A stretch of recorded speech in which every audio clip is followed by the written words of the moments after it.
जय श्री कृष्ण। राधे राधे दोस्तों।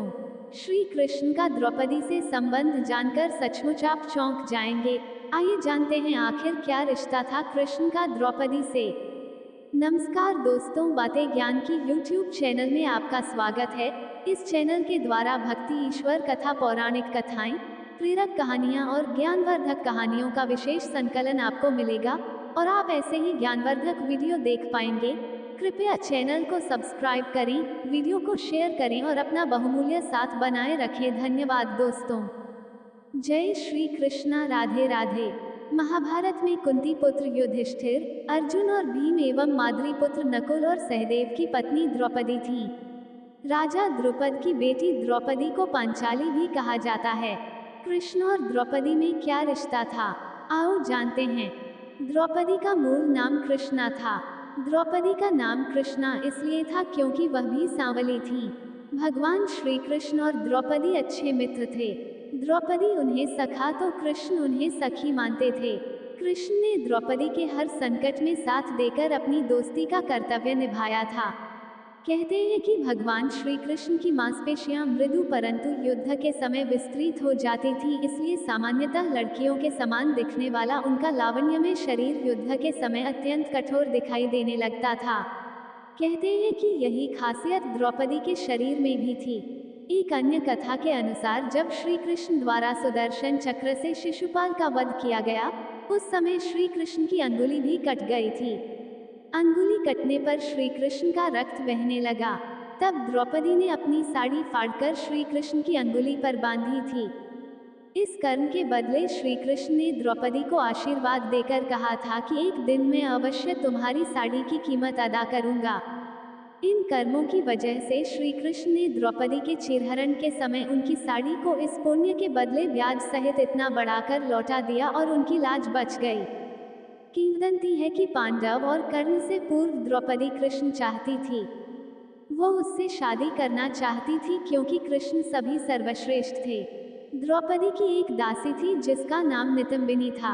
वह कृष्ण की सारी खबरें उनके पास ले आती थी और कृष्ण खुद जानते थे कि द्रौपदी उनको चाहती है। लेकिन एक दिन एक भेंट में श्री कृष्ण ने द्रौपदी के समझाया और उन्हें अर्जुन के बारे में बताया। कहा कि अर्जुन इंद्र का पुत्र है, अर्थात वह देवपुत्र है।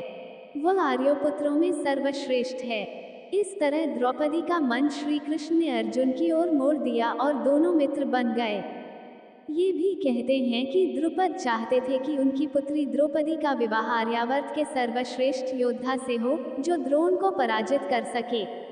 उन्होंने सबसे पहले अर्जुन के बारे में सोचा, परंतु उनको पता चला कि अर्जुन की मृत्यु वारणावत में अग्निकांड में हो गई है, इसलिए उन्होंने दूसरे योद्धाओं के बारे में विचार किया। तब उनका ध्यान यादवों के एक छत्र नेता कृष्ण की ओर गया।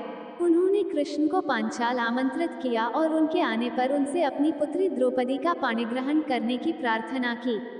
लेकिन जब कृष्ण को पता चला कि द्रुपद का असली उद्देश्य द्रोण से अपने अपमान का बदला लेना है और इसके लिए अपने जामाता का उपयोग करना चाहते हैं, तो कृष्ण ने उनकी पुत्री के साथ विवाह करने से विनम्रतापूर्वक मना कर दिया, क्योंकि वे स्वयं को किसी के व्यक्तिगत प्रतिशोध का मोहरा नहीं बनने देना चाहते थे। कृष्ण के अस्वीकार से द्रुपद बहुत निराश हुए। उनकी निराशा को देखते हुए कृष्ण ने उनसे कहा कि मैं द्रौपदी के योग्य सर्वश्रेष्ठ वर का चुनाव करने में आपकी सहायता कर सकता हूँ। द्रुपद ने उनका प्रस्ताव स्वीकार कर लिया या ये भी कहा कि मुझे ऐसा योद्धा चाहिए जो द्रोण को पराजित करके उनके अपमान का बदला चुका सके। तब उन्होंने सलाह दी कि द्रौपदी के स्वयंवर में धनुर्वेद की एक बहुत कठिन प्रतियोगिता रखिए। जो उस प्रतियोगिता में विजयी होगा वह सर्वश्रेष्ठ धनुर्धर होगा। उसके साथ द्रौपदी का विवाह करके आप अपनी इच्छा पूर्ण कर सकते हैं। इसके बाद की कहानी तो आपको पता ही है। श्री कृष्ण और द्रौपदी दोनों ही सुंदर, सक्षम और वैचारिक रूप से समान थे। दोनों ही एक दूसरे को समझते थे।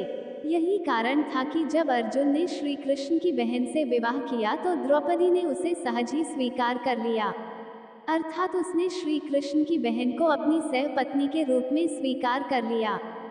महाभारत का नायक कृष्ण और नायिका कृष्णा द्रौपदी तो कृष्ण के लायक ही थी।